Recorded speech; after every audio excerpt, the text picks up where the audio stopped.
Now we will begin session 2, the story, and start our talk concert on mother's experience and child's experience. We are delighted to invite Ms. Moon Kyung-sun as our host, and Dr. Seok-hyun Kim, Ms. Ok Jong-han, Ms. Sarah Chun, and Mr. Jungkook Im as our panelists. 두 번째 세션 탈북 이야기를 시작하겠습니다. 이번 세션은 엄마의 사연, 아이의 사연이라는 주제로 진행되는 토크 콘서트입니다. 호스트로 손문경 대표님, 패널리스트로 김석향 교수님, 한옥정 단장님, 전사라 교감 선생님, 임천국 선교사님을 무대로 모시겠습니다. 큰 박수로 맞이해 주시기 바랍니다.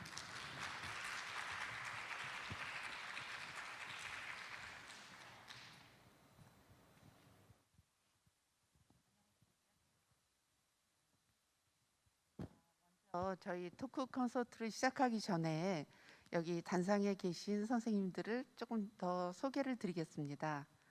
먼저 제 오른편에 계신 김석향 교수님께서는 북한 문제 또 탈북민의 많은 문제들을 잘 아울러서 많은 일을 하고 계시죠. 지금 이화여자대학교 북한학과 교수님으로 계십니다. 제 왼편에 계신 전사라 교장 선생님을 소개드리겠습니다. 전사라 교장 선생님께서는 지금 남북통합학교인 다음 학교의 교장 선생님으로 계십니다.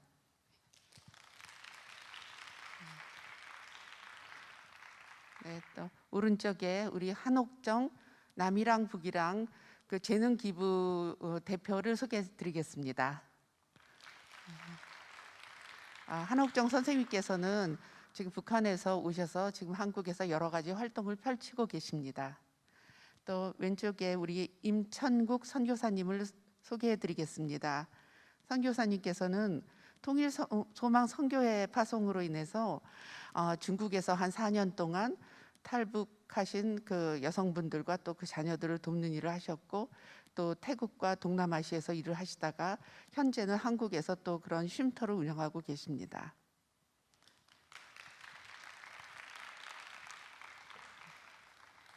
네, 오늘 인간 안보라는 차원에서 여러 가지 처음에 그 주제 발표가 있었고요. 또 저희 함께 보셨던 다큐멘터리를 통해서 여러분들 어떠십니까? 저는 이 다큐를 사실 여러 번 봤는데 오늘도 굉장히 마음이 여러 가지 생각이 많이 드네요.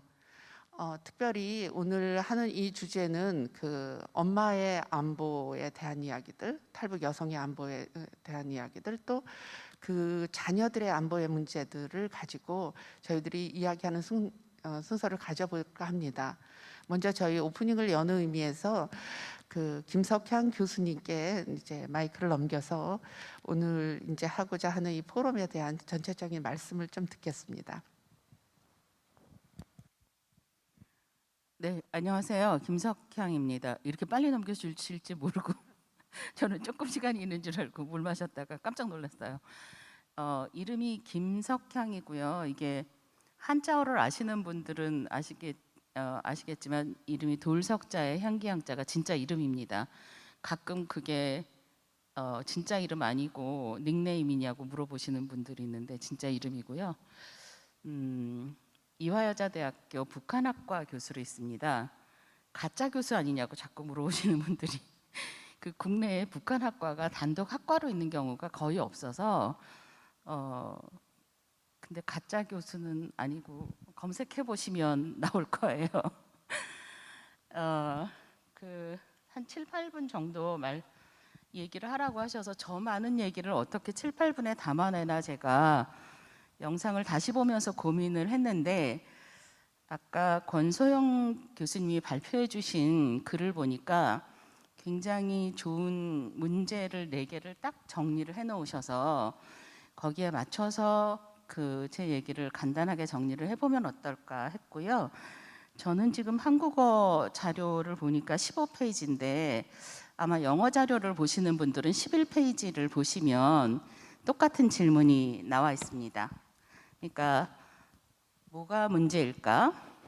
그 이슈가 뭔가 도대체, 아니면 퀘스천이 뭔가, 뭐가 그러니까 뭐가 프롬인가 그런 거 하나 하고, 그다음에 누구를 위한 인간 안보인가. 영상을 보면 탈북한 엄마의 이야기가 가장 가슴이 아프고, 그리고 그 자녀의 이야기. 근데 혹시 그 중국 국적을 가진 아버지의 안보는 생각해 보셨습니까? 영상 보시면서 그것도 같이 생각해야 되지 않을까요? 그래서 그걸 중심으로 누구를 위한 안보인가? 이 문제 어떻게 해결해야 될까? 그리고 누가, 국제사회가, 국가가, 혹은 어떤 커뮤니티가 를 권소영 교수님이 말씀을 하셨는데, 그 영상을 보면서 제가 하나를 덧붙이고 싶었어요. 인디비주얼, 그 개인이, 그러니까 나와 당신이, 나와 여러분이 아니라 제가 일부러 나와 당신이, 그러니까 I and you가 이 문제를 어떻게 해결할 것인가 까지 들어가면, 왠지 커뮤니티까지 가면 우리는 좀 약간 면제받는 것 같거든요. 나는 안 해도 될 것 같거든요. 국가가 해야 된다 그러면 나는 좀 약간 나는 괜찮을 것 같은 거예요. 그래서 꼭 마지막에 당신 you만 넣으면 또 나는 안 해도 될 것 같을까 봐 I and you로 꼭 정리를 해서 넣었으면 좋겠습니다. 자, 뭐가 문제인가? 영상을 보셨을 겁니다. 만약에 저기서 그 탈북한 엄마가 북송당할 위험이 없다면, 그 리파트리에이션이 생활 속에 있는 실제적인 위협이 아니라면, 그럼 어떻게 될까요? 저 엄마가 만약에 삶을 선택할 수 있으면, 그러니까 북한에서 사는 게 굉장히 힘들고 어려워서 탈북을 할 수밖에 없었고, 탈북하는 과정에 북한 당국이 뭐 사살을 한다거나, 첫 장면에 나오는 시신을 보셨을 겁니다. 아무도 수습해 가지 않는, 한 달 동안 아무도 수습해 가지 않는 그 시신을 보셨을 거예요. 그런 위험을 무릅쓰고 온 길이거든요. 그래서 탈북할 때까지 위험한 거는 더 이상 말할 필요도 없습니다. 그런데 중국에 왔어요. 중국에서 원하지 않는 결혼을 하기도 하고, 간혹 그렇게 만난 사람하고 사이가 굉장히 좋기도 하고, 사람 사는 일은 알 수가 없어서 굉장히 사랑하는 남편과 그 시댁 식구들이 아끼고 사랑하면서 사는 사람들도 많고, 또 저렇게 그 영상에 나오는 것처럼 너는 내가 사온 물건이다, 내가 시키는 대로 해야 돼, 도망가지 못하게 족쇄 채워놓고 문 잠궈놓고 일만 시키고 이러는 경우도 많습니다. 어느 쪽인지 몰라요. 그런데 만약에 북송 위험이 없으면, 그럼 저 엄마들은 어떤 선택을 했을까요? 북송은 누가 하는 거죠? 만약에 우리가 중국 정부를 움직일 수 있으면, 중국 정부가 북송만 안 해준다면, 다른 거 다 빼놓고 뭐 그 사람들을 위한 어떤 복지나 뭐 어떤 혜택이나 이런 거 다 안 주고 그냥 북송하는 위험만 하지 않아요, 중국 당국이. 그럼 어떻게 되죠? 하는 생각을 꼭 해보셨으면 좋겠습니다. 저분들이, 그 탈북하신 여성들이 저렇게 나는 5,000원에 팔렸어, 나는 뭐 7,000원에 팔렸어, 이게 중국 돈이거든요. 중국 돈이니까 한국 돈으로 한 100만 원에서 150만 원 얘기를 하는데, 저게 2008년도라서 그렇습니다. 시세가 달라졌어요. 그러니까 2018년쯤으로 시간을 한 10년 뒤로 옮기면 이렇게 표현해서 굉장히 죄송한데, 그분들이 그렇게 얘기를 하세요. 나는 너보다 싸게 팔렸어, 나는 너보다 비싸게 팔렸어. 3만 위안에 팔리는 경우, 10,000위안에 팔리는 경우, 15,000위안에 팔리는 경우, 이렇게 가격이 어때요? 높아졌죠. 어쨌든 값이 얼마든 이렇게 팔리는 일은 왜 생기느냐 하면 사실은 중국 내에서 결혼하고 싶은데 결혼하지 못하는 남자들이 많아요. 이게 왜 생겼느냐고 다시 돌이켜 보면 중국이 원차일드 팔러스라는 거 들어보셨나요? 언제 폐기됐는지 아시나요? 2016년에 폐기됐어요. 그러니까 한 가정 안에서 자녀를 하나만 낳을 수 있다 보니까 딸을 낳으면 걔가 없어야 아들을 낳을 수 있거든요. 딸이 있으면 아들을 못 낳으니까. 그게 2016년에 폐기가 됐으니까 중국에서 결혼하고 싶은데 못하는 남자들이 굉장히 많은 거죠. 자, 그 사람들이 어쨌든 돈을 내서 사람을 샀어요. 그래서 결혼을 하고 자녀를 낳습니다. 그런데 이 자녀와 그러니까 아내, 중국인 남편의 입장에서 보면 아내가 언제 북한으로 끌려갈지 몰라요. 사실은 중국의 시골 마을에 가면 다 알아요. 저 사람 북한에서 온 여자인지 아닌지. 어느 집이 그 탈북한 여자와 그 자녀가 사는지 다 알아요. 다 친정 마을인 경우도 많거든요. 그래도 보통 때 신고 안 합니다. 그 경찰도 다 알아요. 그러니까 중국의 공안도 다 알아요. 안 잡아가요. 그런데 나하고 저 사람하고 같은 품목의 물건을 파는데 저 사람이 훨씬 잘 팔아요. 탈북한 사람 주제에. 그래서 셈이 나요. 그러면 신고하는 경우가 많거든요. 아니면 나하고 저 사람하고 말다툼했어요. 뭔가 갈등이 생길 수도 있잖아요. 갈등이 생기면 그러면 신고해요. 신고하면 중국의 공안은 반드시 처리해야 되거든요.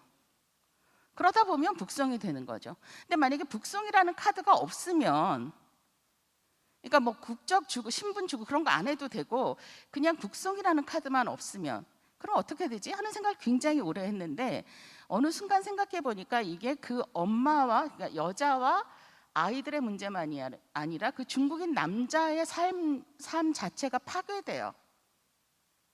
그 아내가 돈을 주고 샀든 뭐 했든 간에 지금까지 나랑 살았던 아내가 자녀도 낳고 살림살이도 해주고 하던 아내가 어느 순간 갑자기 내 앞에서 끌려가는 거죠.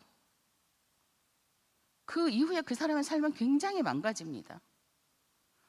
중국 정부가 북한 출신인 여성들을 배려하라고 주장하는 게 아닙니다. 저는 지금 중국 정부가 중국의 국민인 그 남자들을 배려해야 될 때가 아닌가 하는 생각이 들어요.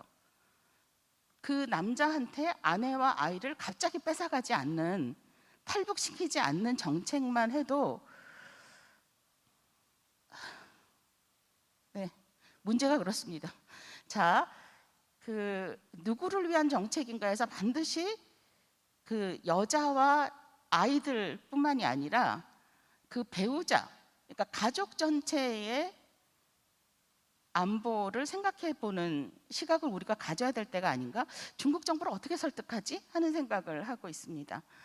어떤 문제가 해결해야 되느냐?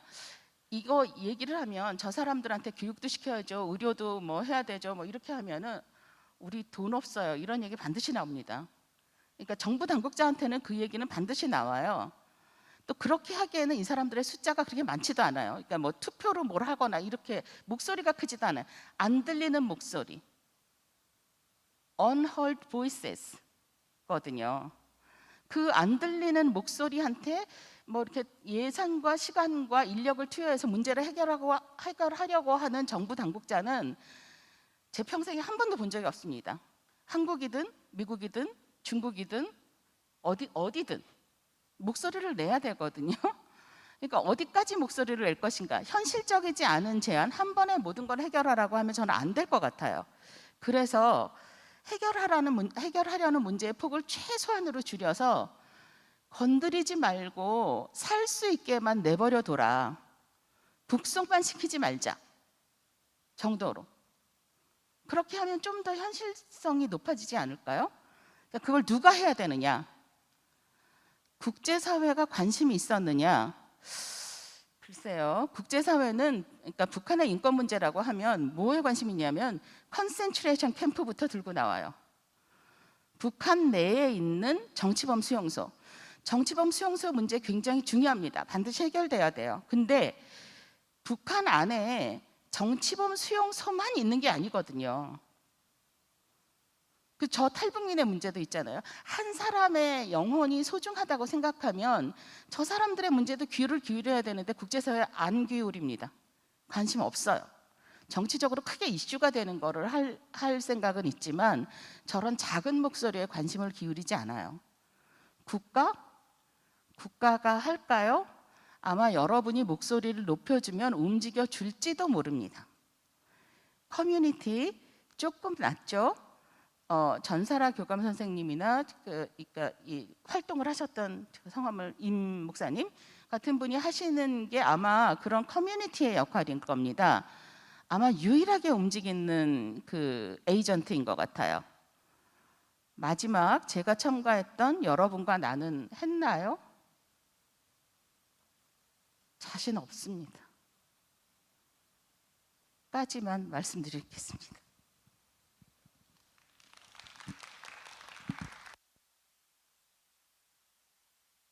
네, 감사합니다. 그 김석현 교수님께서 새로운 제안을 또 하나 하신 것 같습니다. 누구를 위한 안보인가? 탈북한 여성, 또 그 자녀들뿐만 아니라 그 탈북한 여성이 이루었던 가족이 됐든 아버지가 됐든 중국 사람에게도 그 안보의 문제를 물어야 하는 게 아닌가라는 생각을 합니다. 저는 이제 시민단체 활동을 하고 있는데 직접 그 현장에 가보니까 가장 큰 문제가 그런 이야기들을 하세요. 누구는 여기서 한국으로 가서 이렇게 잘 살고 했지만 나도 그렇게 가고 싶어서 방에 그 10개월 된 딸을 눕혀놓고 남편 몰래 한국 가는 브로커가 제공해준 버스를 탔다가 도저히 갈 수가 없어서 뛰어내렸다고. 왜냐하면 어찌됐든 가족이라는 테두리에서 살고 있기 때문에 여기를 버리고 갈 수가 없다고. 다만 걱정되는 거는 내가 낳은 자녀만큼은 사람답게 교육도 받고 일상생활을 제대로 영위할 수 있게만 된다면 나는 여기를 안 떠나겠다고 하는 그런 분들을 직접 많이 만나봤습니다. 김석현 교수님께서 말씀하신 대로 그 우리가 한 카테고리를 더 생각해 봐야 될 것 같습니다. 그리고 이 인권이라는 문제가 꼭 정치범 수용소에서 나오는 그런 것도 굉장히 중요하지만 사실은 안보가 지금 처음에 서두로 꺼내신 I and you, 나와 너의 문제라고 볼 때에 우리가 활동을 하거나 이 문제를 해결하기 위해서 내가 가는 것도 좋지만 거기서 당하는 사람들도 하나의 인디비주얼이라는 걸 생각해 본다면 우리가 생각하는 폭을 더 넓혀야 하는 게 아닌가 생각이 듭니다. 특별히 우리 다큐멘터리 초창기에 나왔던 그분이 하신 말씀이 있어요. 나는 여기서 중국 내에 가장 어려운 삶을 살고 있지만 내가 여기서 살고 있는 삶의 반이라도 북한 내에 살 수 있다면 난 탈북하지 않았을 거라고. 그리고 북한 사람들이 나의 반만큼이라도 살 수 있으면 좋겠다는 말씀을 하시는 걸 들었습니다. 지금 이 자리에는 그 북한에서 그 어려운 또 국경을 넘어서 중국에서 또 체류하면서 여러 가지 경험을 갖고 또 거기서 자녀도 낳았고 이제는 한국에 오셔서 사실은 본인께서 이 사회에 또 이제 도움이 되는 많은 활동을 하고 계신 활동가이시기도 하고 많은 일을 하시는 우리 한옥정 선생님이 나와 계십니다. 그래서 제가 이야기하는 것보단 본인의 말씀을 직접 들어보기를 하겠습니다. 네. 그래서 그 한옥정 선생님께서는 그 어떤 인권을 찾아서 탈북했지만 사실은 중국 내에서 그런 회색 지대를 또 경험하게 됐고요. 그렇기 때문에 거기서 겪었던 그런 뭐 탈북민들의 문제점이라든가 국제적인 보호와 난민 지위가 없었기 때문에 겪었던 어려움, 그리고 또 그런 어려움들이 그곳에 있음으로써 당대에서 끝나는 게 아니라 자녀까지 대물림 될 수밖에 없었던 그런 일들을 조금 말씀해 주시면 감사하겠습니다. 네. 네, 우선 먼저 우리 인간은 그렇잖아요. 하얀색이면 하얀색, 검은색이면 검은색. 색조 명확한 걸 좋아해요. 그러다 나니까 눈에 띌 수밖에 없어요. 흰색이면 흰색, 검은색이면 검은색. 근데 오늘 우리 제목이 너무 와닿는 것 같아요. 인간 안보의 회색 지대라고 얘기를 했잖아요. 이도 저도 아닌 거예요. 우리 속담에 물에 술 탄 듯, 술에 물 탄 듯이라는 얘기가 있어요. 정말 우리는 누구지? 나는 누구라는 질문을 많이 해봤을 겁니다. 제가 남한에 온 지 지금 생활한 지 지금 올해 18년 정도 되고요. 이제는 북한이라는 거, 탈북자라는 거 정말 솔직한 말씀 드리면 잊어버리고 싶어요. 이제는 안 울고 싶어요. 우는 거 티내고 싶지도 않아요. 사실은 그게 진심이에요. 겨우겨우 상처를 이렇게 봉함했는데 또 해집으려고 내 마음을 다시 한번 또 과거를 돌아보는 게 쉽지만은 않아요. 그렇지 않아요? 여기 우리 학생들도 앉아 계시는 걸로 알고 있는데 왜 자꾸 내 얘기 다루지?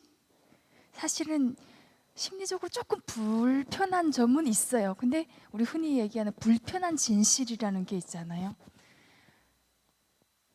우리가 입을 열지 않으면, 우리가 증언하지 않으면 있었던 것이 없었던 거로 돼버리는 거예요. 우리가 좀 참으면 되지 않은데 참으면 되면 그게 안 변해요. 참으니까 변하는 게 없더라고요. 두드려야 열리는 거잖아요. 그래서 우선 먼저 이렇게 너무너무 좋은 포럼 주최해 주신 관계자분들하고 또 귀한 시간 이렇게 함께 해주시고, 사실은 코로나로 많이 이렇게 모이는 것도 주저하잖아요. 근데 이렇게 같이 함께 토론해 주시고 함께 같이 얘기도 나눠볼 수 있는 좋은 기회가 있어서 너무너무 감사하고요. 또 지금 줌으로 참여하시는 분들도 귀한 시간 또 같이 할애해 주셔서 너무너무 감사드린다는 말씀을 다시 한번 드리고 싶어요. 저는 북한에서 21살 때 탈북을 했어요. 21살에 탈북을 해서 탈북할 때에는 엄마랑 언니랑 동생이랑 저 나왔는데 여러 가지 얘기를 다 하다 보면 우리 시간상 관계로 말씀을 드리기는 어렵지만 지금은 나만의 딸 같이 살고 있어요. 그 딸은 올해 제가 나이를 밝혀드리면 제가 올해 44살이에요. 근데 저한텐 딸이 23살짜리 딸애가 있어요. 막 계산하셨죠? 네, 21살 때 똑같아요. 네, 저 상황을 겪어서 난 애예요. 여자들은 한 번은 꿈꾸잖아요. 백마탄 왕자까지는 안 바래요, 그죠? 근데 내가 원하는 사람과 내가 원하는 시기에 결혼을 해서 원할 때 애를 낳고 싶어 해요. 근데 탈북자라는 이유 하나 때문에 그 자체가 사라져 버린 거예요. 우리 김숙현 교수님께서 말씀하셨어요. 정말 북송이라는 게 없으면 탈북을 어렵게 했는데 다시 한번 목숨 걸고 남한으로 오는 그런 위험한 여정 할 수 있을까? 저는 겪어본 사람의 입장에서 욕심 안 부릴 것 같아요. 한국에 오면 지금 정말 잘 살죠. 드라마랑 보니까 환상이죠. 그렇지만 그 환상에다 내 목숨을 걸 것 같진 않아요. 그리고 더 하나, 나는 걸 수 있어요. 딸의 생명까지 맡기고 싶지는 않아요. 그게 제 진심이거든요.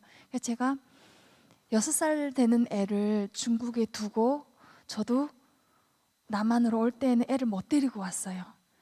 오라고 하는 사람도 없었고 받아주겠다는 기약도 없었고, 그런 무지한 길에 애를 데리고 오다가 붙잡히면 얘는 6살 나이에 어떻게 될지 모르는 거잖아요.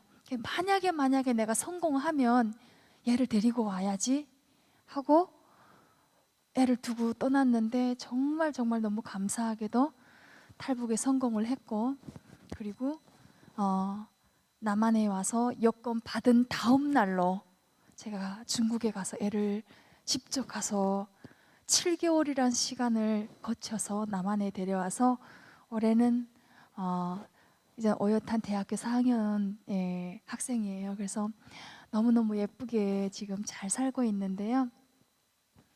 저는 네가 한 것 중에 가장 잘한 게 뭐냐고 물어보면 그 애를 포기하지 않고 남한에 데려와서 지금 나랑 같이 밥 먹고 같이 잠을 잘 수 있다는 거.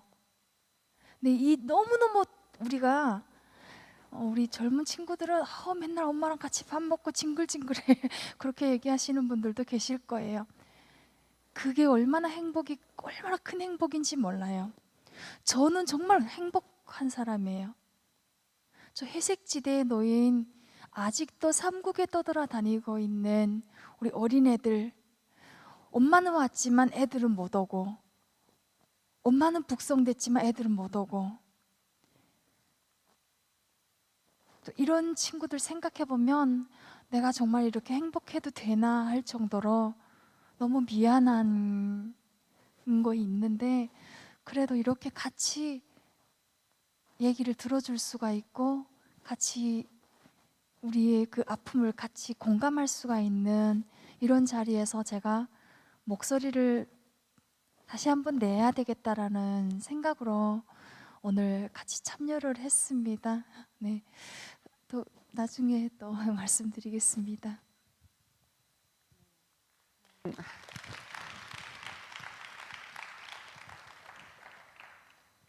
한옥정 선생님께서 처음에 하신 말씀 기억하시죠? 이제는 잊고 싶다. 더는 이야기하고 싶지 않다라고 하셨어요. 저도 이 토크 콘서트를 이제 준비하면서 여기 사실 탈북 청소년들도 많이 와 있는데 이 아이들에게 이것이 어떻게 전해질까? 그리고 또 이런 증언을 하는 한옥정 선생님은 어떤 마음일까? 그런 것 때문에 굉장히 걱정 아닌 걱정을 하면서 이것을 어떻게 풀어가야 하나 하는 생각을 많이 했었거든요. 그러면서 한옥정 선생님께서 이야기하신 이유는 그런데 왜 오늘 이 자리에 왔는가 하는 점이에요. 내가 알고 있는 이 불편한 진실을 나부터라도 내가 말을 해야 되겠다는 말씀을 하셨어요. 왜냐하면 지금 일어나고 있는 이런 많은 일들이 지금 당장은 아니라도 어느 정도 언젠가는 종식시키기 위해서 또 그거에서 파생되는 많은 문제들을 해결하려면 아까 처음에 김석현 교수님께서 말씀하셨듯이 여기 지금 활동가로 일하셨던 우리 선교사님도 나와 계시지만 그런 분들이 하시는 일이라고 그냥 밀어두는 것이 아니라 우리 모두가 우리가 남한 사람이어서만이 아니라 사실은 이것이 국제사회의 모든 사람들이 다시 한번 생각해야 되는 그런 문제가 아닌가 하는 말씀을 하셨어요. 특히 그 한옥정 선생님께서는 그 어린 나이에 그 엄마 또 동생이랑 같이 탈북하셔가지고 21살에 아이를 낳았다면 여러분들 상상하실 수 있겠어요? 그리고 내가 가장 그래도 잘한 일은 그 아이를 끝까지 포기하지 않고 데리고 와서 여기서 키우는 일이라고 말씀하셨어요. 그래도 그 탈북한 많은 분들 중에 우리 한옥정 선생님을 뵈면은 너무나 다행이다 생각하는 거는 나름대로 엄마로서 또 자녀에게 그 가족이라는 테두리를 만들어 준 거라고 생각하고 있습니다. 그렇지만 탈북한 많은 여성들이 자녀를 중국에 두고 오거나 북한에서 데려오지 못한 경우도 너무나 많이 있어요. 그래서 그런 문제들은 저희들이 좀 더 생각해 봐야 되지 않는가 생각이 들고요. 또 이제 그 이러한 북한에서 나오는 그 여성들을 중국 대부분 제3국이라고 하지만 북한으로 나올 수 있는 길이 국경을 넘어오다 보니까 거의 다 이제 중국이라는 나라에 제일 먼저 접하게 되죠. 그래서 중국에서 활동가로 또 선교사님으로 이렇게 활동하시면서 그런 탈북 여성들을 많이 도와도 주시고 또 한국으로 오는 과정들에게 도움도 주셨던 분이 이곳에 나와 계십니다. 그래서 제가 오늘 말씀드리는 선교사님께는 여성의 문제뿐만 아니라 여성들이 그곳에서 강제로 결혼하게 되고 낳는 자녀들이 많은데 아이들에게도 인간으로서 누릴 수 있는 어떤 기본권이라든가 교육권이라든가 그런 문제도 사실은 많은 어려움을 겪고 있는 걸로 알고 있어요. 그래서 현장에서 있었던 그런 경험 내지는 그런 것들을 좀 말씀해 주시고요. 또 한편 선교사님께서 지금 현재도 한국에서 탈북 여성들을 위한 쉼터를 하고 계시기 때문에 이 친구들이 엄마들이 자녀들이 중국에서 또 오는 과정 중에서 또 한국에 와서의 어려움들이 어떤 것인지 말씀해 주시면 감사하겠습니다. 안녕하세요. 반갑습니다. 우리 탈북민 출신 청소년들이 많이 와 계신데 이런 자리에서 이렇게 함께 나눌 수 있어서 너무나 감사하고요. 저는 88년도 한국에 태어났는데 88년도에 호주에 이민을 갔어요. 가서 20년 동안 살다가 이제 교회 파송을 받고 중국에 가서 4년, 동남아에서 1년 반. 그러니까 지금 그 이후로 한 6년 정도 한국에서 사역을 하고 있어요. 제가 파송받은 선교회를 조금만 말씀드리면 한 지금으로부터 2009년도에 시작을 해서 지금까지 1,450명 정도를 중국에서 이렇게 구출을 했어요. 이 구출을 하는 거로는 잘 안 되게 했어서 저희들이 중국에서 이렇게 쉼터를 운영을 했어요. 가서 석 달 동안 함께 묵으면서 한국 삶도 배우고 또 가족의 사랑도 받고 이렇게 해서 하나님도 알게 하고 그렇게 해서 한국에 오니까 잘 적응을 하는 거예요. 그래서 저희들이 그런 사역을 지금까지 해오고 있고 근데 이제 그 과정에서 제가 지금까지 11년 동안을 그들과 함께 살고 있는 거예요. 그러니까 그들이 무엇을 바라는지, 무엇이 필요한지, 어떻게 사랑해야 되는지, 과연 그들이 어떤 삶을 살았는지 그걸 매일매일 나누는 거예요. 지금 이렇게 나누듯이. 그래서 사실은 또 제가 직접 보고 겪었고요. 근데 그중에 오늘은 인권에 대한 얘기를 하게 되니까요. 제가 북중 국경에서부터 나와서 어떤 어려움을 겪는지 제가 조금만 몇 가지 사례만 말씀을 드리고 싶어요. 첫째는 북한에서 나오는 분들이 그냥 유학 오는 게 아니거든요. 살지 못해서 나오는 거예요. 목숨을 걸지 않아요. 근데 나와서 이렇게 중국에 오게 되면 한국에 가족이 있는 분들은 이제 그 어떤 경로를 통해서 구출비도 되고 아니면 우리 같은 선교단체에 부탁을 해서 구출을 하게 되거든요. 바로 소위 말해서 직행이라고 하잖아요. 근데 이제 그런 연고가 없는 분들은 나와서 이제 소위 말하는 인신매매를 당하게 되는데 그 과정도 사실은 문제가 있는 거예요. 왜냐하면 이 우리가 브로커에게 돈을 주고 그들을 이렇게 구출을 하거든요. 근데 브로커들 중에는 그게 험한 일인 거예요. 왜? 걸리면은 7, 8년, 10년씩 징역을 살게 되거든요. 그러니까 거기에 돈을 위해서 그 일을 하는 사람들이 질이 좋은 사람보다는 안 좋은 사람이 많은 거예요. 그래서 그들이 중간에 이렇게 돈을 받고도 그 사람들에게 성폭행을 하는 경우를 우리가 늘 보게 되는 거예요. 사실 우리가 강을 넘어올 때부터 전화를 해서 얘 조심해라, 우리가 돈을 줄 테니 주는 거니까 그걸 절대로 몸조심해라 이렇게 말을 하지만 그들은 방법을 알고 있는 거예요. 내 말 안 들으면 너 동생 어떻게 할 거야, 이러면 거절할 수 없는 거예요. 언니로서. 그 20살 먹은 언니가 18살 먹은 동생을 위해서 그런 일을 겪는 거예요. 끔찍하죠. 그래서 그런 일을 보면서 때로는 우리가 만나는 일 가운데 임신을 해서 오는 경우가 제일 저들은 고통스러운 거예요. 보면은 갑자기 밥을 안 먹어요. 근데 머리가 이렇게 쓰는 거예요. 머리카락이. 이것도 임신이구나. 그래서 여하튼 그런 경우를 우리가 겪으면서 가장 고통스러운데, 그런가 하면 팔려갔단 말이에요. 팔려가는데 아까 말한 대로 좋은 남편을 만나는 경우가 있고요. 또 질이 안 좋은 남편을 만나는 경우가 있어요. 폭력적이고. 또 어떤 경우는 있냐면 그 사람들이 똑같아요. 아이가 있으면서 또 탈북을 하는, 다시금 중국에서 한국으로 이제 오게 되는데 그것 또한 다시 잡히면은 복송이 되는 거예요. 목숨 걸지 않고는 그거 쉽지 않은 거예요.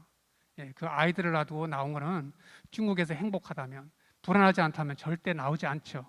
근데 그들이 이제 그 아이를 두고 이렇게 나오게 되는데 그 과정에서 탈출하다가 이제 가족한테 걸리는 거예요. 걸려가지고 옷을 싹 벗겨가지고 석유를 다 끼얹었어요. 하체에다가. 그리고 하체에다가 불을 질러 버렸어요. 어떤 아이는. 그래서 그가 짧은 옷을 늘 안 입는 거예요. 여름에도. 그래서 왜 그러니 그랬더니 이 된 자국이 발 밑에까지 있는 거예요. 여러분 이런 일들 겪고 있어요. 자, 제가 말씀드린 두 가지 경우가 그냥 간단하게 말씀드렸지만 여러분 이게 제가 어느 날 곰곰이 생각해 본 거예요. 과연 어떻게 하면 이것이 없어질 수 있을까? 물론 한국에도 범죄는 일어나요. 세상 어디나 범죄는 일어나는데 중요한 거는 그들이 호소할 데가 없는 거예요. 방어할 수가 없는 거예요. 가서 고발할 데가 없어요. 왜냐하면 자기가 죽으니까. 그래서 곰곰이 생각해 본 것은 아까 말씀드린 대로 중국이 그들을 북송시키지만 않는다면 최소한 그죠? 그들이 난민 대우를 받는다면 아마도 그들이 그렇게 당하고만 있지는 않을 거라는 거죠. 그리고 함부로 못할 거라는 거예요. 브로카들도 함부로 못할 뿐더러 또 자기 남편들도 함부로 못한다는 것이죠. 그리고 이제 사실은 이렇게 태국을 거쳐서 이렇게 온단 말이에요. 제가 태국에서 사역을 했잖아요. 근데 거기서도 인권 유린이 일어나는 거예요. 감옥에서 밤 12시에 젊은 애를 풀어내는 거예요. 누가요? 경찰이요. 제가 그걸 보고 엄청 쇼크를 먹었어요. 분노가 치밀었어요. 예? 근데 그것도 뭐예요? 탈북자이기 때문에 그러는 거예요. 함부로 하는 거예요. 그런 일이 대한민국에는 없겠어요? 그러니 여튼 우리가 지금 말하고 있는 거는 중국과 동남아인데 사실은 그런 일들이 늘 제가 몇 가지 예만 들었지만요. 늘 일어나고 있는 사실이라는 것이죠. 제가 여러분에게 묻고 싶어요. 여러분 제일 원하는 게 뭐죠? 필요한 게 뭐죠? 한국에서? 라고 물으면 여러분 제가 답을 알아요. 뭐냐면 가족이라고 말할 거예요. 그렇죠? 북한에서 오신 분들은 가족이 제일 그리울 거예요. 가장 소중한 거예요. 근데 저희 선교사들은 뭐를 아느냐면 가족이 그리운 걸 알기 때문에 함께 사는 거예요. 같이 살면서 가족 사랑을 주는 거예요. 우리 아이들이 저희를 엄마 아빠라고 부르거든요. 그리고 저희들은 자식들의 마음으로 그들을 사랑해요. 똑같이 우리 호주에 있는 우리 자녀들하고 똑같이 사랑하거든요. 근데 저는 이렇게 오늘 이거를 하면서 그렇게 앉아서 가만히 생각해 본 거예요. 만약에 이들에게 엄마가 있다 한들 한국의 어떤 분들이 또 정말 그들을 한 가정을 좀 케어해 주면 어떨까? 함께 가족 되어 주면 어떨까? 만약 엄마만 있는 사람들에게는 아빠 같은 역할을 하는 누군가가 있어서 잘 사랑해 주면 어떨까? 그런 생각을 하는 거예요. 3만 명, 우리 대한민국 좋은 사람들이 많이 있잖아요. 그죠? 저는 그런 생각을, 제 소망을 가져보는 거예요. 여튼 그런가 하면 그들이 낳은 자녀들에게도 역시 위험은 있는 것이죠. 제가 돌보던 자매 중에 한 자매가 4년 반 전에 사망을 했어요. 중국에서 아이를 불렀는데 2달 만에 사망을 한 거예요. 그래서 아이는 혼자 된 거예요. 그래서 그 아이를 저희들이 지금까지 함께 살고 있어요. ACA 스쿨이라고 하는, 일반 학교에 잘 적응을 못해요, 그 아이가. 그래서 ACA 스쿨이라고 하는 그 영어로 교육하는 학교에 지금 다니고 있는데, 여튼 그 아이들도 엄마도 없죠. 얼마나 상처가 많겠어요. 근데 그냥 할아버지로서 할머니로서 그냥 사랑해 주니까 행복하게 살더라는 거예요. 저는 이렇게 한 사람의 선교사로서 그게 우리 가족들을 잘 사랑해주고 가족의 마음으로, 또 하나는 그냥 무조건적인 사랑, 그 예수님의 사랑, 하나님의 사랑으로 그들을 사랑해주면 그들 안에 변화가 일어날 것이다. 그 사랑의 마음으로 우리가 돌보면 그들이 성장해서 북한 땅 회복할 것이다. 이런 마음을 갖고 있습니다. 감사합니다.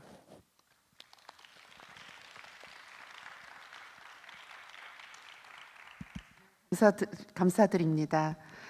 선교사님께서 사실은 많은 케이스를 접하셨기 때문에 너무나 많은 이야기들을 사실 담고 계신 걸로 알고 있어요. 근데 이제 몇 가지 케이스만 짧게 말씀을 해주셨고요. 지금 선교사님 말씀을 들으면서 다시 또 느끼는 거는 이들에게도 무엇이 가장 중요할까? 북한에서 나올 때는 생계가 어려워서 목숨을 걸고 내 한 몸 바쳐서 내 가족을 먹여 살리겠다라는 그런 마음으로 오신 분들도 많다고 해요. 그 이야기는 본인이 국경을 넘는 것과 동시에 내가 팔려갈 것을 이미 알고 나를 빨리 팔아주세요. 그래서 북한에 남아있는 내 아이들, 내 가족들 좀 먹고 살게 해주세요. 그런 마음이 그 안에 있는 거거든요. 또 그런 것과 반대로 전혀 모르고 그런 일을 당하게 되는 사람들도 있어요. 지금 선교사님 말씀에 의하면 일단 도강을 하고 나서 사실은 브로커의 손에 넘겨져서 또 팔려가는 그런 과정 중에서도 원치 않는 결혼뿐만이 아니라 혹여는 이제 좋지 않은 사람들 손에서 먼저 이제 그 성폭행을 당하거나 그렇게 해서 사실은 다루기 쉽게 만든다는 이야기들을 하더라고요. 왜냐하면 10대에 정말 누구와 누군지도 모르는 그 무서운 상황 속에서 너 여기서 내가 버리면 너 북한으로 가게 되면 이제 그 끌려가서 결국 이제 처벌받게 된다라는 말이 너무 무서우니까 또는 같이 자매가 온 경우에 네가 내 말 안 들으면 네 동생들 가만 안 둘 거다 하는 그런 협박, 또 엄마에 대한 그런 것들을 가지고 어쩔 수 없이 하라는 대로 하게 됨으로써 그 브로커의 입장에서는 마음대로 할 수 있는 그런 여지가 생기고 또 이제 한족이나 조선족 저 어려운 시골에 이 친구들을 제가 말씀드리기도 우습지만 정말 이렇게 임계할 때에 조금 더 높은 가격을 받을 수 있어서 이득을 취하는 그런 문제들도 있었던 걸로 알고 있어요. 하지만 이 친구들에게도 한국에 왔을 때 또 그 중국에 있을 때도 가장 중요한 것이 가족과 같은 마음으로 보살피고 또 와서도 그런 것을 하는 것이 가장 좋다. 그러면서 한 가지 지금 제안 비슷한 말씀을 하셨는데 지금 한국의 탈북민 숫자가 33,680명 정도 되는 걸로 알고 있어요. 굉장히 많은 숫자가 늘어나다가 요새는 북한에서 넘어오는 것 자체가 힘들고 또 이제 코로나 플러스 다른 여러 가지 이유로 중국에서 한국으로 들어오는 숫자도 요새는 많이 줄고 있는 것이 사실이지만 이 친구들이 우리 국민들이 정말 한 가정씩 보살핀다면 보다 더 나은 그런 것이 되지 않을까 그런 말씀을 하셨어요. 우리 모두가 이 문제는 좀 더 심각하게 생각해 봐야 되지 않나 하는 생각이 듭니다. 지금 이제 북한에서 중국으로 왔고 중국에서 이제 그런 이제 오는 과정들의 어려움들을 조금 말씀을 해주셨는데 여기에는 지금 이제 플로어에도 우리 탈북 청소년들이 많이 있지만 그 탈북민 대안학교 또 남북 통합학교를 운영하고 계신 우리 교장 선생님이 나와 계셔요. 교장 선생님께 조금 그 현장에서의 아이들에게 있는 어려움 또 그 어머니와의 관계 이런 것을 좀 여쭤보고요. 또 한 가지는 이 친구들이 이 한국 사회에 나왔을 때 어떻게 교육받고 어떤 역량 강화라고 할 수 있죠. 이 친구들이 어떻게 키워줬으면 좋겠는지 그런 말씀 좀 나눠보겠습니다. 네, 저는 패널 분들의 이야기를 들으면서 저는 여기 왜 나왔는가 이런 생각을 했습니다. 맞습니다. 회색 지대입니다. 근데 저는 그 회색 지대가 오히려 검은색과 흰색을 다 포용할 수 있는 지금은 어렵지만 이 교육을 통해서 정말 두 양쪽의 문화를 더 알고 성장해 나가는 그런 존재라는 생각으로 저는 교육을 하는 사람으로서 이거를 말씀을 드려야겠다 이렇게 생각을 했고요. 두 번째는 저는 저희 학생들과 같이 나왔습니다. 저희 학교에 대입반이 15명이 있는데 이 학생들이 지금 진로 선생님하고 저하고 같이 나와 있어요. 이 학생들에게 보여주고 싶었습니다. 말하는 것 여러 가지 저희가 하는 것보다 현장에 와서 정말 현실을 보게 해주는 그런 마음에서 제가 오늘 왔습니다. 저는 이렇게 생각을 합니다. 탈북 청소년이 이 사회의 건전한 사회인이 되어야 하고, 탈북 청소년이 이 한반도의 다음 세대가 되어야 된다는 생각으로 그 비전을 갖고 교육을 하는 사람입니다. 그래서 지금껏 얘기하신 분들과 와는 달리 그 이후의 얘기입니다. 이 청소년들이 어떻게 한국 사회의 다음 세대가 될까? 이런 생각을 하는 것이 결코 그 전에 우리가 얘기했던 이 인권, 휴먼 세큐리티, 이런 블라인드 스팟, 이런 것들과 무관하지 않습니다. 이 친구들이 잘 될 때 이 인권에 대한 것이 더 중요하게 여겨지기 때문입니다. 그래서 저는 그런 교육을 하고 있고요. 그래서 고민을 했습니다. 이 아이들이 어떻게 하면 그렇게 갈 수 있을까? 그런데 잠깐 말씀을 드리면, 앞에서 말씀을 하셨지만, 소장님도 말씀하셨지만, 제3국 출생 학생들이 이미 62%가 됩니다. 2019년도에. 그리고 더 놀란 건 초등학생은 이미 75%에 해당됩니다. 그 말은 제3국 출생이 작년에 탈북자가 226명 왔습니다. 그것을 고려해 본다면 제3국 출생의 학생 수는 더 급속히 증가할 거라고 생각을 합니다. 그래서 여기에 집중을 해야 된다는 거죠. 그래서 이 학생들이 가장 어려워하고 있는 부분이 북한에서 태어난 탈북 청소년과 중국에서 태어난 청소년과 비교를 하면서 말씀을 드리면, 보호 대상이 되느냐 안 되느냐는 겁니다. 이 나라에서 국적을 한국 국적을 갖습니다. 그러나 보호 대상이 된다면 많은 정착 지원금, 그 다음에 보호, 급여, 의료 여러 가지가 나옵니다. 근데 저는 선생이기 때문에 교육 지원에 관심이 많습니다. 교육 지원이 안 되고 있습니다. 그래서 보통 탈북 청소년은 특례, 정원 외에 특례로 들어가지만 제3국 출생은 정원 내에 들어갑니다. 그래서 그 말은 결국은 뭐냐면 한국 사회의 일반 대안학교 남한 애들과 같은 경쟁력을 가지고 들어가야만 합니다. 굉장히 어려운 것이죠. 언어의 문제도 있고. 이제 이런 문제를 갖고 있으면서 저는 국가가 이 학생들에 대해서 법적으로 그 보호 대상의 확대가 돼야 된다는 생각을 하지만, 저는 이 학생들과 같이 생활을 하면서 이 학생들이 진짜 직면하고 있는 게 뭐냐라는 것을 발견하게 됐습니다. 본인들이 한국 사람인지 중국 사람인지에 대한 정체감의 불투명입니다.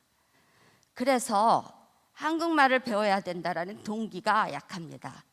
그리고 군대에 가서 병역 의무를 해야 되는 것이 큰 숙제가 되는 겁니다. 그래서 이 학생들에게 이런 것을 하지 않게, 이러한 올바른 정체감을 갖게 하는 것이 뭘까라는 것을 교육과정에서 굉장히 고민을 했습니다. 그래서 이제는 그전에서 접근하던 방법이 아니라 새로운 접근 방법으로 이 학생들을 봐야 합니다. 이렇게 어려운 환경 속에서 정말 많은 목숨을 걸고 온 건데, 이 학생들이 가장 어려워하는 것이 가정 문제입니다. 한국에서도. 왜냐하면 막상 목숨을 걸고 북한에서 중국에서 왔지만 이미 결혼한 부모님이 계시기 때문에, 어머님이 계시기 때문에 그 가정의 소속감을 갖지 못합니다. 오히려 가족 때문에 왔는데 가족이 하나의 걸림돌이 됩니다. 소속감이 없습니다. 그래서 이 가족 회복이라는 문제를 우리가 적극적으로 해야 한다고 생각을 합니다. 그래서 학교도 그런 문제를 생각하고 있고, 그래서 이런 어떤 것들을 제안을 해봅니다. 제가 그 다음에 이 청소년들의 가장 문제, 그리고 학부형들을 대했을 때 가장 고민하고 학생들이 하는 것, 우리 북한 어머님도 남한 어머님 못지않게 더 학생들을 자기 자녀에 대한 진로에 대해서 고민합니다. 우리 자녀가 어떻게 될까? 그런데 우리 친구들이, 학생들이 경험한 게 적고 정보가 적기 때문에 대부분 생계형 진로를 택하게 됩니다. 그렇게 되면 이 사회의 건전한 사회인이 될 수 없는 거죠. 또 하나 여기 와서 약자가 되는 겁니다. 그래서 진로에 대한 수업이 정말 이 아이들에게 대학뿐만 아니라 이 한국 사회에서 자기가 좋아하는 게 뭐고 어떻게 삶을 살아나가야 되는 근본적인 진로 교육이 있어야 합니다. 그래서 어쩌면 오늘 저는 진로 선생님하고 같이 오게 된 큰 이유 중에 하나입니다. 그 다음에 이 학생들의 모델을 만들어내야 된다고 생각을 합니다. 그래서 이 학생들이 모델화되고 이것이 어떤 쓰여진 어떤 매뉴얼이나 온라인이나 지금 SNS나 이런 걸 통해서 자꾸 알리는 역할을 해야 한다고 생각을 합니다. 그렇게 되면 아까 여기서 처음에 이슈화했던 국제사회와도 무관하지 않습니다. 그래서 이러한 것들이 전해져야 된다고 생각을 하고요. 이렇게 되기 위해서 정말 이 학생들이 갖춰줘야 할 가치가 있습니다. 회복입니다. 회복. 이 회복이 이루어져야 되고 어떤 삶에 대한 탄력성이죠. 이 새로운 환경에 대한 해석이 이루어져야 합니다. 이러한 것들이 이루어져야 하고 그 다음에 이 학생들이 커밍아웃을 하는 것을 어려워합니다. 또 하나의 북한이 되고 또 하나의 중국 사회를 이 사회에서 살아가기 때문입니다. 그래서 어떻게든 이 한국 학생이 이 한국 사회, 이 탈북 청소년이 한국 사회와 같이 나아갈 수 있는 그 장을 우리는 만들어야 할 책임이 있습니다. 그래서 저희 학교를 잠깐 소개하면 저희는 그런 의미에서 남한, 북한 청소년이 한 공간에서 같은 커리큘럼으로 공부를 하고 있는 통합학교를 하고 있는 최초의 통합학교입니다. 그렇게 되면서 이 학생들이 서로 협력하고 콜라보레이션하고 커뮤니케이션하고 리질리언스가 생겨날 때 이러한 새로운 뉴 노멀이 우리 생각 속에서 우리 스스로가 트랜스폼이 되지 않으면 우리는 언제나 비하인드 스토리를 얘기할 수밖에 없습니다. 그래서 이런 얘기를 하면서 저희가 학생들과 같이 정말 스트러글 하면서 살아가고 있습니다. 그리고 저희 혼자만 할 수는 없습니다. 학교가 할 수 있는 건 한계가 있습니다. 그래서 이런 것들을 같이 나누고 같이 일하고 싶습니다. 왜냐하면 지금 한국 사회에서 차상위 계층이라고 얘기를 하면 누가 가장 대표적인 겁니까? 탈북 청소년입니다. 참 아까운 일이죠. 아쉬운 일이죠. 왜냐하면 저는 믿습니다. 이 청소년들이 정말 이 청소년들이 남한 한국 사회에서만 키워준다면 남한 학생들보다 훨씬 뛰어날 수 있다는 것을 저는 믿습니다. 교육의 힘을 믿고요. 그래서 이 청소년들이 정말 이렇게 키워낸다는 것은 결국은 이 학생들의 권리와 책임과 또 지금 앞서 얘기한 모든 휴머니티의 어떤 휴먼 라이트를 얘기하지만 이거는 대한민국의 자산입니다. 이거는 대한민국의 에셋입니다. 그래서 이러한 모든 일들이 일어나기 위해서는 우리들의 생각이 뉴 노멀이라는 그 속에서 이루어져야 된다고 생각을 합니다. 그래서 제가 오늘 이 자리에 있었던 것 특별히 저희 학생들과 같이 왔던 것이 저한테는 굉장히 뿌듯하게 느껴집니다. 감사합니다.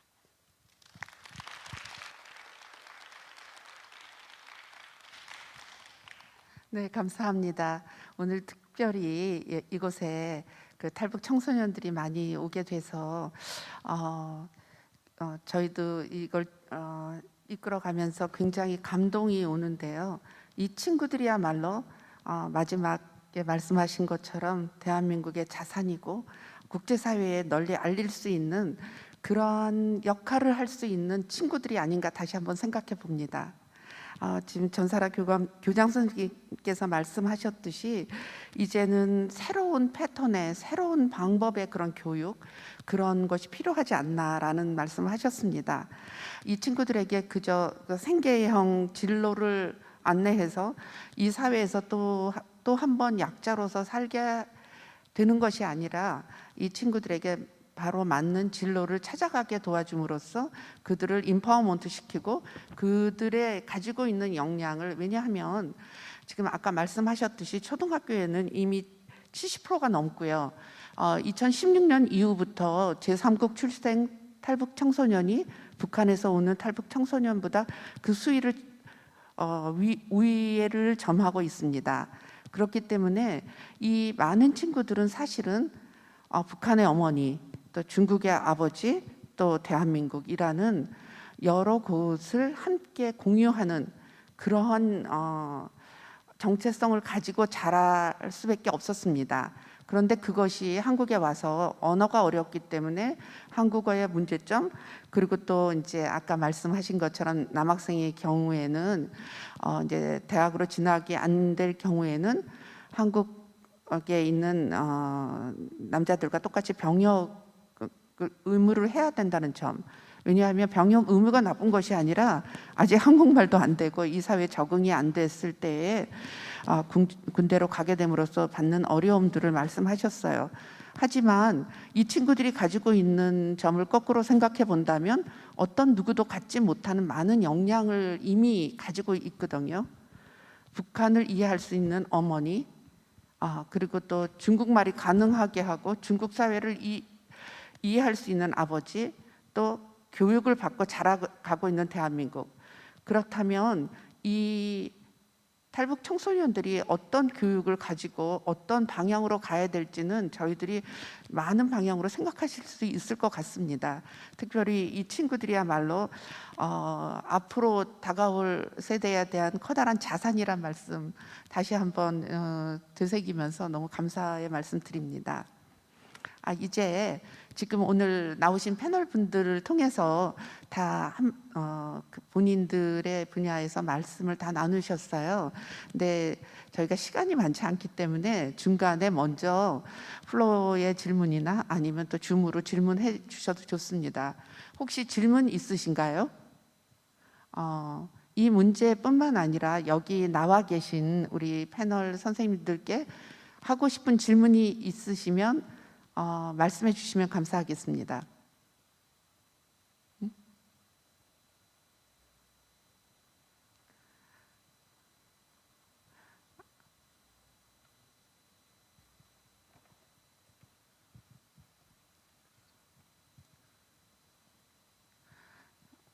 네, 지금 앞에 계신 우리 마이크 좀 전해 주시기 바랍니다.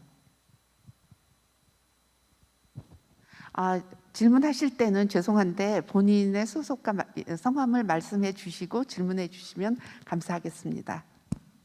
네, 감사합니다. IRI 한국사무소의 오정민입니다. 오늘 일단 귀한 말씀 나눠주셔서 감사드리고요. 여러 가지 좋은 이야기들이 나왔는데 저희가 생각했을 때 각각의 뭐 활동가가 됐던 국제기구가 됐던 어떤 액션 플랜을 취하는 것이 좋을지 그 각각의 패널 분들께 한 가지에서 두 가지 액션 플랜을 좀 들었으면 좋겠어요. 여러 가지 상황과 시간상의 문제와 이런 것을 고려했을 때 저희가 가장 시급하게 지금 할 수 있는 것들 그거에 대해서 한 두 가지씩만 말씀을 해주시면 큰 도움이 될 것 같습니다. 감사합니다. 지금 질문 다 들으셨죠? 지금 저희가 어머니 문제, 또 자녀들 문제, 한국에서의 적응 문제, 또 중국에 있었을 때 어려움들 등등 여러 가지 많은 이야기가 나왔는데 그런 이야기들을 우리가 조금 더 해결할 수 있는, 아무도 사실은 당장 여기서 해결할 수 있는 자는 아마 쉽지 않을 거예요. 하지만 이런 방향으로 간다면, 아니면 또 이런 생각을 한다면 좀 낫지 않을까, 그런 이야기를 지금 해주십사 하시는 것 같습니다. 그래서 제가 사회자이기 때문에 일단 저 끝에 계신 우리 임천국 선교사님께 먼저 그 마이크를 넘기겠습니다. 왜냐하면 임천국 선교사님께서 직접 이런 일들을 너무 많이 하셨기 때문에 먼저 말씀해 주시기 바랍니다. 먼저는 아까 말한 거를 좀 제안하고 싶어요. 그러니까 우리가 가족을 마음으로 대하자, 사랑하자. 그러면 아마도 훨씬 더 정서적으로 안정이 돼서 공부도 잘할 수 있고 또 사회적으로 이렇게 결핍감이 없이 잘 살아갈 수 있다라는 생각을 제가 하고 있고요. 또 하나는 우리 탈북민들 가운데 그분들에게 제가 하나 제안을 하고 싶어요. 뭐냐면 그 중에 하나 샘플을 하나 들게요. 이제 팔려갔단 말이에요. 근데 팔려간 아픔이 있는 거예요. 근데 제가 양육한 친구 중에 한 자매는 아픔도 사역이다라는 그런 생각을 하는 거예요. 내가 당한 아픔도 사역이다. 우리 아까 한옥정 선생님 같이 이렇게 알리는 역할을 하는데 그가 석 달 동안, 그러니까 1년에 내가 대학 공부 중에 1년을 내가 이 일을 알리는 데 사용하리라 라고 한 거예요.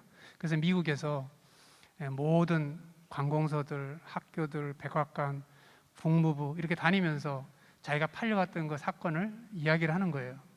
그래서 수많은 사람들에게 공감을 불러일으키고 자기가 이렇게 팔려갔던 것이 이렇게 목에다가 얼마씩 내가 팔려갔던 그 사실, 부끄러운 사실 이것을 모든 세계 사람들이 알아야 된다는 거예요. 근데 그것을 가장 잘 알릴 수 있는 사람은 바로 팔려갔던, 고통을 당했던 그 자신이거든요. 저희들은 많은 사람들을 그들을 많이 10일 동안 함께 살았지만 저희가 얘기하는 것보다 당한 그 자신이 얘기하는 게 더 설득력이 있는 거예요. 파워가 있는 거죠. 그래서 사실은 실력을 쌓고, 둘째는 이제 그는 대학을 졸업했어요. 사회복지과를 졸업하고 이제 앞에 진로를 더 찾고 있는데 스스로도 그 사실을 부끄러워하지 말고 전 세계, 왜냐하면 내가 당한 거잖아요. 그게 무슨 부끄러운 게 아니거든요. 성폭행이 부끄러운 게 아니에요, 여러분. 왜? 그건 당한 거기 때문에 그런 거죠. 그래서 그 모든 사실을, 자기가 겪었던 사실을 가감 없이 솔직하게 그냥 그렇게 사람들에게나 아니면 SNS를 통해서나 유튜브를 통해서나 담대하게 말할 수 있었으면 좋겠다. 그러면 그것이 사람들이 일깨워져서 많은 사람들이 그것을 알게 되고 또 반대 여론에 동참하게 되고 또 많은 일을 할 수 있지 않을까 이렇게 생각을 합니다. 이상입니다. 선생님께서 말씀해 주세요. 저는 이 고민을 정말 많이 했는데 저는 알리고 싶은 대상이 있습니다. 나만 젊은 세대들입니다. 그래서 어쩌면 불가능하다고 사람들이 얘기했는데 통합 합격을 했습니다. 그리고 교육과정도 만들어냈습니다. 지금 이 시점에서 보면 어떻게 정말 여기까지 잘 왔던 것 같습니다. 잘 하고 있고요. 제가 아까 그 영상을 보면서 생각을 했어요. 이 영상을 한국 학생들한테 보여줄까? 그런데 우리 학생들한테 허락을 받아야겠다. 이런 생각을 했습니다. 그리고 제가 보여주고 싶은 것은, 그런데 탈북 청소년이 이렇게 어려운 가정을 갖고 있고 그러고 남한 학생들하고 이렇게 잘 가고 있어. 그 사실을 우리 학생들이 그 자신감을 갖기를 원합니다. 그래서 그것을 보여주기를 원하고 그것이 전달되기를 원하고요. 제가 진짜 하고 싶은 거는 어려웠는데 그게 바로 우리들의 파트너야. 이런 생각을 한국 사회에 주고 싶습니다. 그리고 그런 것들이 영상으로 만들고 SNS에 국제사회에 알려주고 싶습니다. 그래서 저는 아까 사실 제가 우리 학생들이 가장 가족의 어려움을 갖고 있다는 걸 말씀드렸어요. 진로하고 그거에 대해서는 학교가 가장 많이 투자하는 부분입니다. 모든 예산에. 그리고 그러면서 남한 학생들과 같이 통합 교육을 했다는 이 자체를 가지고 한번 사람들에게 정말 구체적인 방법이었거든요. 많은 사람들이 통일 얘기하고 인권을 얘기했지만 그 다음 스텝은 하고 질문을 했을 때 너무 막연한 게 많았던 거죠. 그래서 한번 젊은이들은 할 수 있거든요. 어른과 같은 편견이 없기 때문에. 그래서 그런 잠깐 저희 학교 통합학교를 소개했습니다. 다음에는 우리 한옥정 선생님께 마이크를 넘겨서 간단하게 대답해 주시기를 부탁드립니다. 저는 엄마 입장에서 얘기를 할게요. 탈북자 자녀를 키우고 있는 엄마 입장이에요. 우리 학생들이 제일 힘들어하는 게 커밍아웃 하는 걸 가장 힘들어한다고 했어요. 그래서 나는 외모도 바뀌었고 말투도 바뀌었고 이제 남한 애들 하는 거 다 알아요. 근데 저는 저희 딸은 자기가 북한 애라는 걸 말을 잘 안 해요. 저는 이런 얘기를 말씀드리고 싶어요. 좀 생각이 좀 다른데 커밍 아웃 안 하고 싶으면 하지 마세요. 네, 어른들이 할 일이 있고요, 애들이 할 일이 있어요. 가뜩이나 상처받은 애들이잖아요. 상처받은 애들한테 하고 싶은 애들은 해도 되는데 감추고 싶은 친구들이 분명히 있을 거예요. 그래서 나는 그 친구들을 그냥 편하게 살았으면 좋겠어요. 네, 그런 친구들은 그런 친구들대로 자유민주주의 국가에 왔잖아요. 그래서 나는 굳이 난 얘기 안 하고 나는 너무 과잉보호를 안 받아도 돼 하는 친구들도 분명히 있을 거예요. 그래서 주변이 더 알게 되는 경우가 좀 있거든요. 그래서 저는 어른들이 그 애들이 말 못하는 그 아픔까지 보듬어 줄 수 있는 좀 더 성숙한 어른이 되어서 애들이 굳이 내가 이렇게 아팠어요, 내가 이렇게 지금 힘들어요, 그런 말 안 해도 될 수 있게 우리 어른들이 정신 차렸으면 좋겠습니다. 이 말씀 드리고 싶어요. 네, 지금 세 분의 말씀 들어봤습니다. 가족의 마음으로 돌봐야 된다. 또 탈북민의 그런 아픔도 삶이다. 그래서 그것을 가감없이 많이 이제 알리기도 하고 해야 된다. 또 남북 통합학교를 운영하면서 남과 북은 저희가 파트너다, 파트너십이 중요하다. 그런가 하면 또 한옥정 선생님께서는 좀 더 성숙한 사회, 성숙한 어른들이 이 탈북 청소년들을 더 이렇게 더 보듬고 그들을 기다려줘야 된다. 커밍아웃을 뭐 꼭 하는 게 아니라 자기가 그 때가 됐을 때 할 수 있는 그런 거라고 생각이 듭니다. 오늘 여러 가지 말씀들이 많이 나왔고 이미 그 탈북의 과정은 어떻게 되면 패턴화되어 있는 것 같습니다. 그렇지만 이제 인정해야 될 것들은 국제사회가 이런 문제들을 이제 논의해야 될 시점이 아닌가 생각합니다. 오늘 주제를 이야기했듯이 인간 안보의 회색지대라고 했지만 우리가 언제까지 회색지대를 회색으로 두겠습니까? 그래서 그런 문제를 생각해 봐야 되고 이제 시간이 많이 남지 않았거든요. 한 5분 정도 시간이 남았는데 마지막에 이 엔딩을 우리 김석향 교수님께 넘겨서 오늘에 나왔던 그런 의견들이나 또 앞으로 이 문제들에 대한 총괄적인 말씀을 듣기로 하겠습니다. 네. 제가 세 가지 말씀드릴 거예요. 우선 오정민 대표님 질문에 아무도 답변 안 하신 것 같아서 국제기구가 뭘 해야 되느냐 그거 답변 드릴 거고, 그 다음에 다음 학교 학생들 꼭 말씀드리고 싶은 게 있어서, 그리고 마지막으로는 여기 계신, 그러니까 이 자리에 참여하신 개인 여러분, 나와 여러분한테 꼭 드리고 싶은 말씀이 있어서 그 순서대로 빨리 말씀드려보겠습니다. 그 국제기구는 이거 했으면 좋겠어요. 엄마의 상처, 자녀의 상처, 그리고 그 아빠의 상처를 풀어낼 수 있는 프로그램을 장기간 기획을 하셔서, 그러니까 이게 1년짜리 프로그램 제발 하시지 말고, 왜냐하면 1년짜리 프로그램 하려면 1월, 2월에 계획 세우고 누구 뭐 하는 그런 기관 선발하고 그럼 5월에 사업을 시작하잖아요. 10월에 끝내야 되잖아요. 그 피스컬 이어 때문에. 그러니까 결국 몇 번 하지도 못하고, 그러니까 이 탈북하신 분들한테 마음의 상처를 헤아리기 전에 윽박질러게 돼요.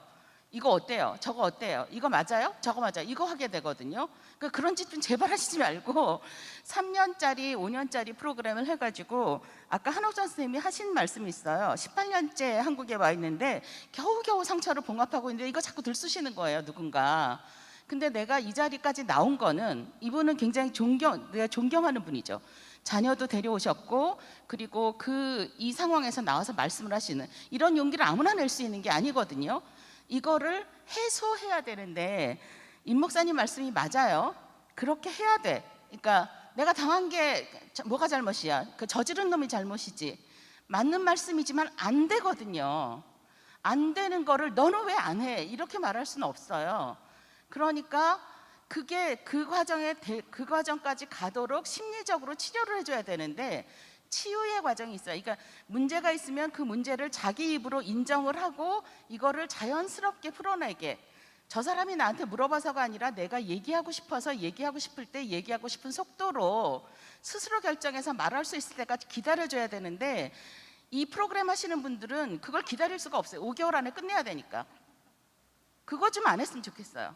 그러니까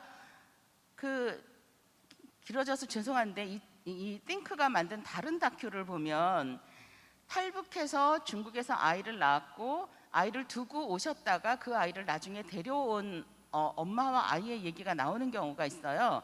거기 나왔던 아이의 그 말이 명확하게 아직도 기억이 납니다. 뭐라고 하느냐 하면 우리 아빠 그렇게 나쁜 사람이었을까?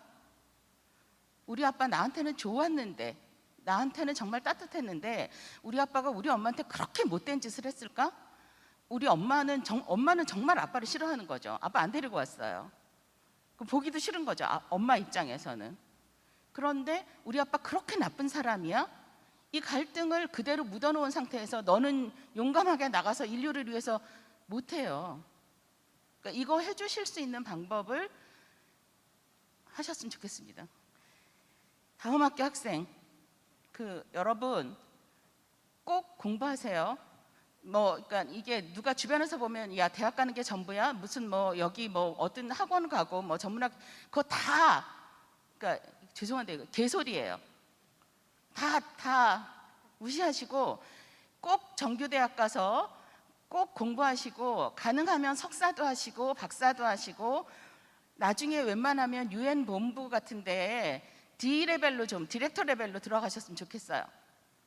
그러니까 유니세프, UNDP 이런 데 가셔서 아니면 UN 뉴욕 본부에 가셔서 혹은 대한민국 외교관으로 UN 본부에 좀 근무를 하셨으면 좋겠어요. 여러분이. 그래야 해결될 수 있어요. 여러분이 다 그 꿈을 못 이룰 수도 있습니다. 중간에 좌절할 수도 있어요. 괜찮아요. 좌절을 하더라도 그 꿈을 그렇게 가지고 옆에 그런 꿈을 가진 친구가 있으면 응원해 주시고 그 다음에 나 커밍아웃 하기 싫어. 안 하시면 돼요. 아까 한옥전 선생님이 그렇게 얘기할 때 정말 박수치고 싶었어요. 하고 싶을 때 내가 원하는 사람한테 그때 하세요. 억지로 하려고 밀려가지 말고 결정을 누가 하느냐? 내가 해요. 내가 결정해요. 내가 하고 싶을 때 내가 하고 싶은 방법으로 내가 하면 돼요. 대신 조건이 하나 있어요. 나를 도와주는 다른 사람한테도 내가 상대하는 다른 한국 사람, 미국 사람, 일본 사람, 중국 사람한테도 강요하지 마세요. 너는 나를 마땅히 도와줘야 돼. 아닙니다. 여러분 스스로 쓰세요. 여러분이 쓸 때 안타까운 마음으로 옆에서 도와주고 싶은 사람이 있으면 그 도움을 내가 받고 싶으면 받고 싶은 만큼만 받아요. 나 이런 시기에 요 정도의 도움이 필요해. 너 도와줄 수 있어? 그래서 그 사람이 도와준다고 하면 그것만 받으세요.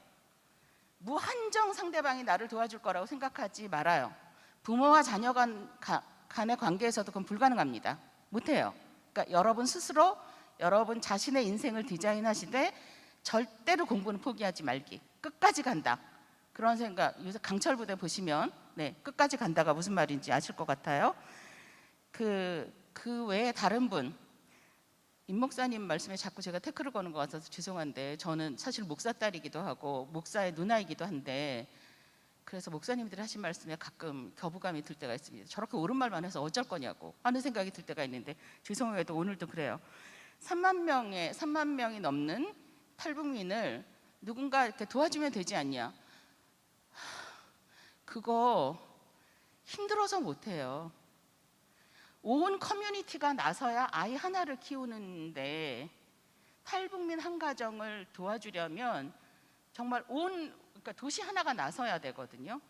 지쳐서 못합니다. 게다가 인간적인 배신감 느낄 때가 없겠어요?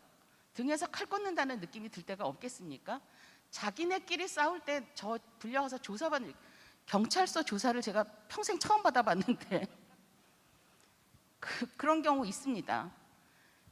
그런 사태가 있을 때 동생인 제 그러니까 죄송해요. 목사인 제 동생이 저한테 물어봤어요. 누나 후회 안 해? 몇 년 전에 그 학생을 그렇게 쫓아다니면서 지원을 했는데 그 학생이 이렇게 되는 거 후회 안 해? 생각해 봤습니다. 아무리 생각해도 후회할 수가 없어요. 그때로 다시 돌아가서 몇 년 뒤에 저 학생이 저런 말썽을 부릴 거를 알면 그래도 도와줄 거냐? 도와줄 수밖에 없어. 왜냐하면 그때 그 자리에서 하나님이 나한테 그 아이를 나한테 보내셨거든. 그러니까 나는 그 역할을 할 수밖에 없어. 저 학생이 잘못한 게 뻔하면 그럼 하나님이 알아서 벌을 주시든지 뭐 상을 주시든지 이끌어 주시든지 하겠지? 그건 내 몫이 아니에요. 자, 여러분, 그래서 딱 11조만 하세요. 여러분의 시간과 여러분의 노력과 여러분이 가지고 있는 자산 중에 딱 11조만 하세요. 더 이상 하지 마시고. 왜냐하면 10분의 9는 여러분을 위해서 쓰셔야 되거든요. 여러분 자신이 훨씬 중요해요. 각자 자기한테 자기 자신이 제일 중요해요. 탈북한 사람이라고 해서, 탈북하지 않은 사람이라고 해서, 중국에서 태어났다고 해서 다른 사람보다 더 특권을 누려야 될 이유가 하나도 없습니다. 나보다 어려운 환경에 있는 사람이 그 자리에 올라오도록 경쟁을 공정하게 할 수 있도록 끌어주는 건 굉장히 필요한데, 그 이상 저 사람의 무한정 도움을 내가 당연히 받을 수 있는 권리를 갖고 있는 사람은 지구상에 없어요. 그러니까 딱 그만큼만 해주셨으면 좋겠습니다. 김석향 교수님 말씀 잠시 요약하면 국제기구에서 도와주고 있는 이런 프로그램들이 단기로 끝나지 않고 장기화돼서 정말 그들의 문제를 조금 더 보살피고 해결하는 데 가까이 갈 수 있도록 했으면 좋겠다는 것과, 오늘 많은 학생들이 이곳에 오셨는데 선생님 말씀 잘 들으셨죠? 공부하세요. 희망의 증거가 되어주세요. 오늘 이것으로서 토크 콘서트를 마치기로 하겠습니다. 지금 플로어에 질문이 계속 나오는데 질문은 저희 이것을 끝나고 또 뒤에서 각자 받기로 하겠습니다. 네, 감사합니다. 네, 고맙습니다. Thank you for the insightful talk concert.